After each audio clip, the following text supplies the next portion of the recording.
Plastic দূষণ পৃথিবীর অন্যতম বড় একটি সমস্যা।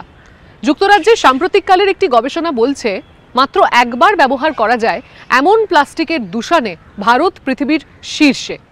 বছরের পর বছর ধরে আবর্জনা সংগ্রহকারীরা প্লাস্টিক সংগ্রহ এবং তাকে পুনর্ব্যবহার উপযোগী করে বিক্রি করে আসছেন, কিন্তু এই শ্রমিকদের অনেকেই বর্জ্য ব্যবস্থাপনা নীতির বাইরে রয়ে গিয়েছেন। তাদের নেই কোনো সামাজিক নিরাপত্তা।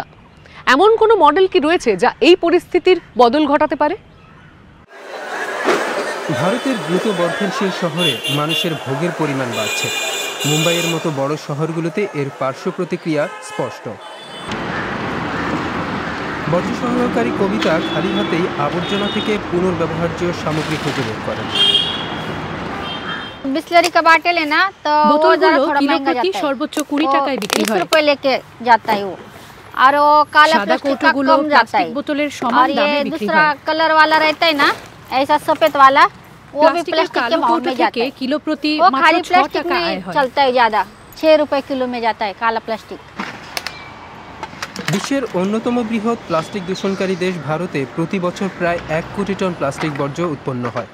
ভারতের কেন্দ্রীয় দূষণ নিয়ন্ত্রণ পর্ষদের তথ্য অনুযায়ী দেশজুড়ে 15 লক্ষ মানুষ বর্জ্য সংগ্রহকারী হিসেবে কাজ করে, কিন্তু এখনও বর্জ্যের মাত্র 13% পুনর্ব্যবহার হয়। Today, a lot more products are packaged in plastics.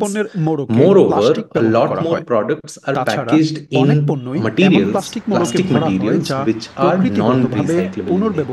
They are problematic, which means that even if they get collected, there is very less likelihood that it will end up in a recycling facility.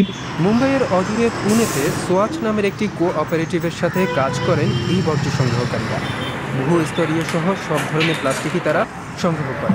পৌর সংস্থা মানুষের বাড়ি দোকান থেকে বর্জ্য সংগ্রহের জন্য তাদের নিয়োগ দিয়েছে, তবে বর্জ্য পৃথকীকরণ এখনও পুরোপুরি নিখুঁত হয়নি। काय काय असंच मिक्स आणून एक पिशवीत भरून टाकतात, ज्याच्यात वल्ला कचरा, सुका कचरा, डायपर, सॅनिटरी पॅड, कंडोम वापरलेला असते ते असंच टाकलेलं असतं. मग आम्हाला असं हाताने उचलून पण दुसरीकडे ठेवायचं म्हणलं तरी पण त्रास होतो नाही का. त्यांना आम्ही किती वेळा सांगतो की हे तुम्ही वेगळं द्या, प्लास्टिकच्या पिशवीत बांधून तुम्ही आम्हाला द्या. पण तसं काही ठिकाणी भेटतं, काही ठिकाणी नाही भेटत तसं. त्याच्या खूप अडचणी येतात आम्हाला काम करताना। প্লাস্টিক আলাদা না করলে সেগুলোর পুনর্চক্রায়ণ সম্ভব নয়, তাই কষ্ট হলেও সোয়াচের সদস্যরা বহু স্তরীয় প্লাস্টিক আর সাধারণ প্লাস্টিক আলাদা করে পরিষ্কার করেন। এই উদ্যোগ সম্ভব হয়েছে সোয়াচ আর আইটিসি লিমিটেডের যৌথ উদ্যোগে। পুনে শহরের বহু স্তরীয় প্লাস্টিক পুনর্চক্রায়িত করতে তারা বর্জ্য সংগ্রাহকদের উৎসাহ দিচ্ছে। এই সংস্থা প্লাস্টিকের প্যাকেটের পাশাপাশি পরিবেশ বান্ধব প্যাকেজিং তৈরি করে। আইটিসির প্লাস্টিক নিয়ে কার্যক্রম এবং সোয়াচের সাথে সম্পর্কে বিস্তারিত জানতে আমরা তাদের সাথে যোগাযোগ করলেও কোনো জবাব পাইনি। সোয়াচের প্রকল্প আধিকারিক লুবনা অনন্তকৃষ্ণান জানান, আইটিসির সহায়তাতেই পুনেতে এই প্রকল্প চালু রাখা সম্ভব হয়েছে। Even where there is a system to do it is prohibitively expensive. This is because the cost of buying, collecting, transporting, aggregating, getting MLP to the recycler and then recycling it is very high, much higher than the value you get for the recycled product. That is where ITC comes in, and ITC pays what is called the viability gap to make this operation viable. Sarika Gaikwad পুনেতে বহু স্তরীয় plastic সংগ্রহ করে একটি সংগ্রহ কেন্দ্রে নিয়ে আসেন। প্রতি কিলোগ্রাম বহু স্তরীয় প্লাস্টিকের জন্য পর্যাপ্ত মজুরি পাওয়ায় এই কাজে উৎসাহিত হয়েছেন তিনি। तर हे दुसरे दुकानवाले कोण घेत नाहीत का, तर ते रिसायकलिंग होत नाही त्याचं नाही का पुढे जाऊन. त्याच्यात वेगवेगळ्या प्रकारचे मटेरियल वापरलेलं असतं, ते क्लिअर प्लास्टिक नसतं, मग तेवढा फायदा होत नाही, मग ते लोक घेत नाहीत. फक्त आता हे आमचं दुकान आहे, जे स्वच्छतेचं भांगारचं दुकान आहे, त्याची गाडी पाठवून घेतात आणि ते पुढे रिसायकलिंगला पाठवतात। সোয়াচ এখন প্রতি বছর প্রায় 1200 মেট্রিক টন বহুস্তরীয় প্লাস্টিক সংগ্রহ করে পুনর্চক্রায়নের জন্য কারখানায় নিয়ে আসে। একাধিক কনভেয়র বেল্ট, শ্রেডার, পৃথকীকরণ যন্ত্র এবং এক্সট্রাক্টরের মাধ্যমে বহুস্তরীয় প্লাস্টিক পুনর্ব্যবহারযোগ্য উপাদানে পরিণত হয়। সেই উপাদান দিয়ে নতুন কিছু তৈরি করা সম্ভব হয়।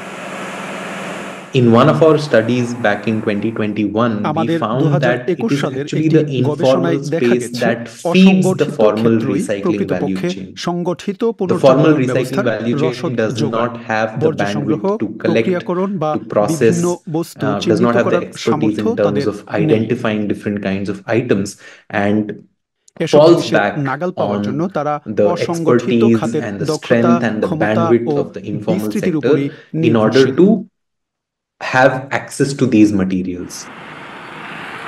তবে মুম্বাইতে স্থানীয় জঞ্জাল সংগ্রাহক ইউনিয়নের প্রধান বলছেন তাদের কর্মীদেরও সুবিধা এবং প্রণোদনার প্রয়োজন। हम सबसे नीचे हैं, नीचेर स्तरे आछि, हमारे ऊपर पूरे আমাদের মাথার উপর এক বিশাল পুনর্চক্রায়ণ শিল্প চলছে, যারা और वो पैसा बनाने वाले कंपनी वाले वो लोग पैसा बनाते हैं लेकिन हमारे तरफ देखते भी नहीं। ভাবুন তো আমরা যদি अगर हम प्लास्टिक कुड़िए ना एक उठा के उनको देते तो उनका कंपनी चलती थी क्या?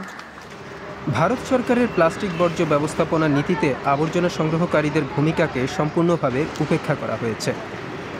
বিশেষজ্ঞদের মতে এনহ্যান্সড প্রডিউসার রেসপন্সিবিলিটি বাস্তবায়নের একমাত্র উপায় হলো সংস্থাগুলির থেকে এই শ্রমিকদের কাজের স্বীকৃতি এবং তাদের মজুরি নিশ্চিত করা। Companies today are only paying 10% of the actual cost that is required for recycling problematic fractions like multi-layer packaging. The remaining 9 rupees out of this 10 rupee cost is externalized, which means that either end consumers are paying or the local governments are paying or it is the state government and the national government that is paying the cost for management of this plastic. তবে পুনের এই ধরনের উদ্যোগ ব্যয়বহুল, যা সারা দেশে ছড়িয়ে দেওয়া কঠিন। বর্জ্য সংগ্রহকারীদের আয় বাড়াতে তা সাহায্য করলেও একেবারে গোড়া থেকে প্লাস্টিকের ব্যবহার কমানোর মাধ্যমেই এর স্থায়ী সমাধান আসতে পারে।